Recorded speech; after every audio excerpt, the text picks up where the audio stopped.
দুনিয়া তো আমি খাইতে দেই বান্দা, দুনিয়া আটকাই না, ডাকলেও খাওয়াই, না ডাকলেও খাওয়াই। অনুগত অবাধ্য ইমানদার বেঈমান আমি তো সবাইকেই দুনিয়া রিজিক দিচ্ছি। দেটা কথা বলেন না কেন? সূর্যের আলো কাফের বেঈমানের বাড়িতে ওঠে না? চাঁদের আলো ওঠে না?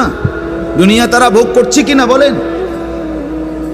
আল্লাহ তাআলা বলে, বান্দা দুনিয়া খাচ্ছ, ভোগ করছো, দুনিয়া নিয়ে মাতলামি করছো, এটারে খুব তৃপ্তির কিছু মনে করো না। দুনিয়া আমি কুত্তারেও খাইতে দেই। ছেলেরা মনে রাখো, শুধু ভাত মাছ খাইতে পারতেছো আর ঘুমাইতেছো আর মোবাইল টিপতেছো আর নর্তকী দেখতেছো। আল্লাহ চেনো না, আখিরাত চেনো না, কবর চেনো না, মৃত্যু চেনো না, জাহান্নাম বুঝো না, জান্নাত বুঝো না, আল্লাহর ভয় বলতে কিছু চেনো না। শুধু মনে করছো খাইতেছো আর ঘুমাইতেছো। রাস্তার কুত্তার দিকে তাকাইও, ওই কুত্তাও খায় আর ঘুমায়, কুত্তাও খায় আর ঘুমায়, কুত্তাও পেশাব পায়খানা করে, কুত্তারও যৌন চাহিদা পূরণ হয়, এই জন্য কুকুরেরও বাচ্চা কাচ্চা হয় না?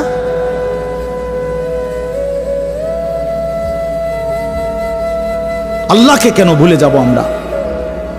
মালিক কেন ভুলে যাব? বানানে ওয়ালা ভুলে যায় কিভাবে?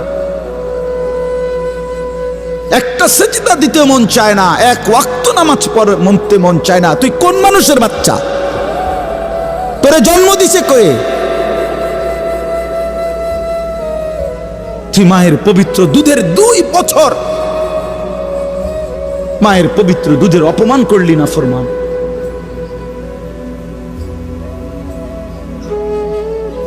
এই জন্য আমরা প্রত্যেকে ফিকির করি। তো যাই হোক বাপ, আমার বলার উদ্দেশ্য হলো, দয়া করে আমরা সবাই মনোযোগ দিই। অল্প কুদ্দুর সময় দেখবেন যে দেখতে দেখতে শেষ হয়ে যাবে। এই জন্য মেহেরবানি করে সবগুলো ছেলে ভাই তোমাদের কাছে অনুরোধ, বিশেষ করে হাতে ধরা যেই মোবাইল হাতে ধরে রাখছে, এগুলা নামায় ফেলেন। হাতে ধরা মোবাইল এই হাতে ধইরা রেকর্ড করেন, বরং আমাদের চেহারার দিকে তাকাইয়া আল্লাহর ওয়াস্তে 2টা কথা, আল্লাহর কথা মনোযোগ দিয়ে শোনেন, এতে লাভ হবে। দিনের পর দিন, বছরের পর বছর শুনলাম, অথচ কিছুই আমি উপলব্ধি করলাম না, এটা ইনসাফ না। আল্লাহর কথা মানুষের পরিবর্তনের জন্য, এই কোরআনের কথাগুলো আমাদের জিন্দেগি বদলাবার জন্য। মসজিদে জুমার নামাজে প্রত্যেক জুমায় বয়ান হয়, 1 বছরে 52 সপ্তাহ। চিন্তা করে দেখেন, একটি বছরে 52 সপ্তাহ, তাহলে 52 সপ্তাহ ইমাম সাহেব আপনাদের জন্য নসিহত করে। তো এইভাবে যদি 30 বছর 40 বছর ধরে শুনে থাকেন, তাহলে আজকে কতদিন ধরে আল্লাহর কথা শুনতেছেন? বছরে 52, তো এভাবে 40 বছর, এভাবে 30 বছর, এভাবে 50 বছর। অথচ এত লম্বা সময় আল্লাহর কথা শুনবার পরেও এখনো মিথ্যা বলা ছাড়তে পারলেন না। এত লম্বা সময় আল্লাহর কথা বলা শুনবার পরেও বিড়ি সিগারেট খাওয়ার অভ্যাসটা ছাড়তে পারলেন না। এত লম্বা সময় আল্লাহর কথা শুনবার পরেও চা দোকানের আড্ডা বন্ধ করতে পারলেন না। নাচ গান দেখা, টেলিভিশন দেখা ছাড়তে পারলেন না। তো কখন ছাড়বেন বাপ? সময় হবে কখন?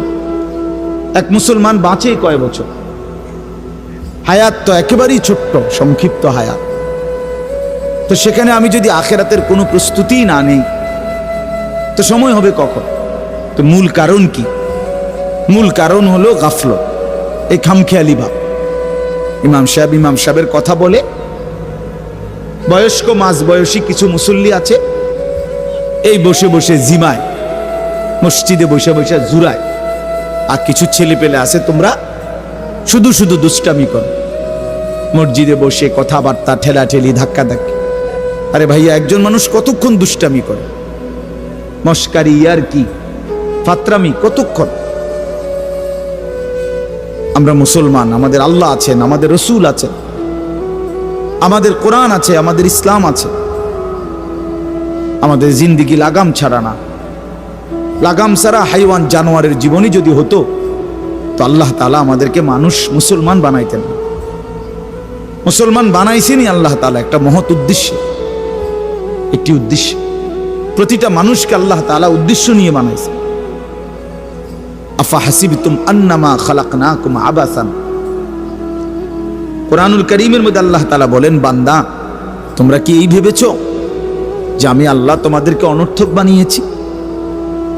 কোনো উদ্দেশ্য নাই, এমনি এমনি। ওয়া আন্নাকুম ইলাইনা লা তুরজাউন, এবং আল্লাহ তাআলা বলেন, তোমরা কি এই মনে করেছো বান্দা যে আমি আল্লাহর কাছে তোমাদেরকে ফিরে আসতে হবে না? কি ভাবছো আমার কাছে আসতে হবে না? তো উত্তর দেন, বলেন, উত্তর দেন না যে আমরা কি আল্লাহর কাছে ফিরতে হবে? বলেন না, সবাই বলেন, ছেলেরা বলো ভাই, ফিরতে হবে আমরা আল্লাহর কাছে। তো তিনি কি কিছুই জিজ্ঞেস করবে না? ফাওয়ারাব্বিকা লানাসআলান্নাহুম আজমাইন, খোদার কসম, কোরআনে আয়াত। আল্লাহ বলেন, আমি রবের কসম করে বললাম, আল্লাহ নিজের কসম করে বলছেন, আমি আমার জাতের কসম করে বললাম, বান্দা আমি কিন্তু তোমাদের সকলকেই জিজ্ঞেস করব। ফাওয়ারাব্বিকা লানাসআলান্নাহুম আজমাইন, আজমাইন মানে সকলে, একজনকেও ছাড়বো না বান্দা, আমি জিজ্ঞেস করব। কি ভাবছেন? তো আল্লাহ তাআলা বলছেন, ভাই ছেলেরা তোমরাও শোনো ভাই, তোমার কল্যাণের জন্য বলতেছি। আল্লাহ তাআলা বলেন, বান্দা আমি কিন্তু জিজ্ঞেস করব, একটা সেকেন্ড, একটা নিঃশ্বাস আমার হিসাব থেকে বাদ যাবে না। লাকাদ আহসাহুম ওয়া আদ্দাহুম আদ্দা, আল্লাহ তাআলা বলেন, আমি তোমাদেরকে বেষ্টন করে আছি এবং তোমাদের পুরা জিন্দেগি গুনে গুনে রাখছি, গুনে গুনে। হাসি কয়টা, কান্না কয়টা, নিঃশ্বাস কয়টা, হাঁটা কয়টা, চলা কয়টা, হাত নাড়াইছো কয়বার, আল্লাহ বলেন আমার হিসাব আছে। মা তাসকুতু মিন ওয়ারাকাতিন ইল্লা ইয়ালামুহা, আল্লাহ তাআলা বলেন জমিনে যদি একটা পাতাও পড়ে আমি আল্লাহ জানি, কোন গাছের কোন পাতাটা পড়ছে জানে কিনা আল্লাহ জানে। লাহু মা ফিস সামাওয়াতি ওয়া মা ফিল আরদ ওয়া মা বাইনাহুমা ওয়া মা তাহতাস সারা, আল্লাহ বলেন সাত আসমানে যা আমার, সাত জমিনে যা তাও আমার, আসমান ও জমিনের মাঝখানে যা তাও আমার, সাতবক জমিনের নিচে যা তাও আমার। এই জন্য দোস্ত আমার, বন্ধু আমার, বাপ আমার, ভাই আমার, পর্দার আড়ালের মায়েরাও, আমার জন্য আপনাদের জন্য আমরা সবাই এটা বোঝা দরকার।